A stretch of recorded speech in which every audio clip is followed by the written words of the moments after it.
नमस्कार। अगर आप नौकरी पेशा हैं या बार बार नौकरी बदलते रहते हैं तो यह खबर आपके लिए बेहद अहम है। ईपीएफओ ने पीएफ नियमों में ऐसे बड़े बदलाव किए हैं जो सीधे आपकी और आपके परिवार की सामाजिक सुरक्षा से जुड़े हुए हैं। अब कम बैलेंस या छोटे गैप की वजह से आपका बीमा कवर प्रभावित नहीं होगा। आइए आसान भाषा में पूरी खबर समझते हैं। कर्मचारी भविष्य निधि संगठन यानी ईपीएफओ ने हाल ही में पीएफ और ईडीएलआई बीमा नियमों में बड़े बदलाव किए हैं। ये बदलाव खास तौर पर उन कर्मचारियों के लिए राहत की खबर है जो नौकरी बदलते हैं या जिनके पीएफ खाते में कम रकम रहती है। पहला बड़ा बदलाव, ईडीएलआई बीमा नियमों में राहत। पहले नियम था कि अगर पीएफ खाते में 5,000 रुपये से कम बैलेंस है तो परिवार को ईडीएलआई बीमा का लाभ नहीं मिलता था। अब ईपीएफओ ने यह शर्त पूरी तरह खत्म कर दी है। नया नियम क्या कहता है? अगर पीएफ खाते में 5,000 रुपये से कम रकम है तब भी कर्मचारी के परिवार को कम से कम 2.5 लाख रुपए का बीमा कवर मिलेगा।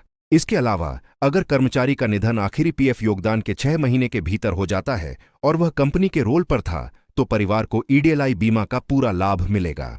दूसरा बड़ा बदलाव, नौकरी बदलने वालों के लिए सर्विस ब्रेक पर नियम। नौकरी बदलते समय अक्सर शनिवार, रविवार या राष्ट्रीय छुट्टियों की वजह से कुछ दिनों का गैप आ जाता है।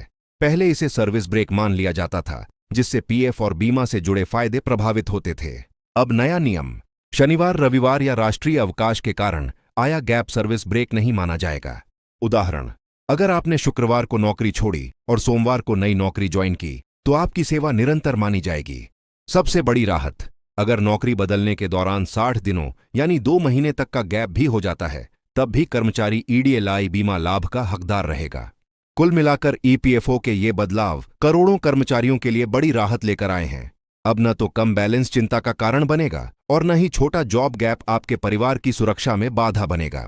ईपीएफओ का साफ संदेश है, कर्मचारियों की सामाजिक सुरक्षा सर्वोपरि है। ऐसी ही जरूरी और भरोसेमंद खबरों के लिए हमारे साथ जुड़े रहिए। धन्यवाद।